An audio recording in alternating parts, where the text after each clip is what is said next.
എൻ്റെ ഈ ഒരു കണ്ടൻറ് ക്രിയേഷൻ ജേർണി തുടങ്ങിയിട്ട് ഓൾമോസ്റ്റ് 6 ഇയേഴ്സായി. ഈ 6 ഇയേഴ്സിൽ ഞാൻ ഒരുപാട് ഏൺ ചെയ്തിട്ടുണ്ട്. ബട്ട് സ്റ്റിൽ ഞാനിതൊക്കെ എൻ്റെ ചുറ്റുമുള്ളവരുടെ സന്തോഷത്തിന് വേണ്ടിയും എൻ്റെ കൂടെയുള്ളവരുടെ എല്ലാം ഓരോരോ ആഗ്രഹങ്ങൾക്ക് വേണ്ടിയും ഇത് മാറ്റിവെക്കുന്നതല്ലാതെ എനിക്ക് വേണ്ടി ഒരിക്കലും ഒന്നും ചെയ്യാൻ എനിക്ക് ഇതുവരെ സാധിച്ചിട്ടില്ല.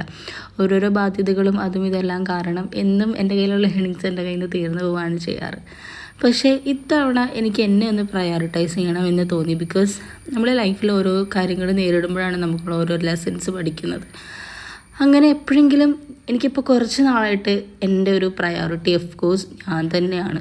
അപ്പോൾ കൂടുതൽ അലങ്കാരങ്ങളൊന്നുമില്ലാതെ നമുക്ക് കാര്യത്തിലേക്ക് കിടക്കാം. അപ്പോൾ ഇന്നിപ്പോൾ ഞാൻ ചെറുതായിട്ടൊന്ന് കണ്ണെഴുതി ലിപ്സ്റ്റിക്ക് ഇട്ട് ഒന്ന് സൺസ്ക്രീൻ ഇട്ട് മുടിയൊക്കെ ഒന്ന് ശരിയാക്കി. അപ്പോൾ ഞാൻ റെഡിയായി പോകുന്നത് വേറെ എങ്ങോട്ടേക്കല്ല, എനിക്കൊരു 2 വീലർ മേടിക്കാൻ വേണ്ടിയിട്ടാണ്. And this is my outfit and everything. ഒരു ബ്ലാക്ക് ടോപ്പും ഒരു ബ്ലൂ ജീൻസുമാണ് ഞാൻ ഇട്ടിട്ടുള്ളത്. അപ്പോൾ ഞാനും റിസലപ്പനും കൂടി നമ്മൾ നേരെ പോകുന്നത് ഓലയുടെ ഷോറൂമിലേക്കാണ്. അപ്പോൾ നമ്മളവിടെ എത്തി. നമ്മൾ വണ്ടി ഒരെണ്ണം നോക്കി വെച്ചിട്ടുണ്ടായിരുന്നു. നമ്മൾ കുറച്ച് ദിവസം മുമ്പ് വന്നിട്ടൊരു വണ്ടി നമ്മൾ നോക്കി വെച്ചിട്ടുണ്ടായിരുന്നു. അങ്ങനെ ആ വണ്ടി തന്നെ നമ്മൾ കൺഫേം ചെയ്തു. ഡീറ്റെയിൽസ് എല്ലാം കൊടുത്തു, എല്ലാ കാര്യങ്ങളും ഫില്ല് ചെയ്ത് കൊടുത്ത് ബുക്ക് ചെയ്തു. വണ്ടി ഞാൻ കിട്ടുമ്പോൾ കാണിച്ചു തരാം.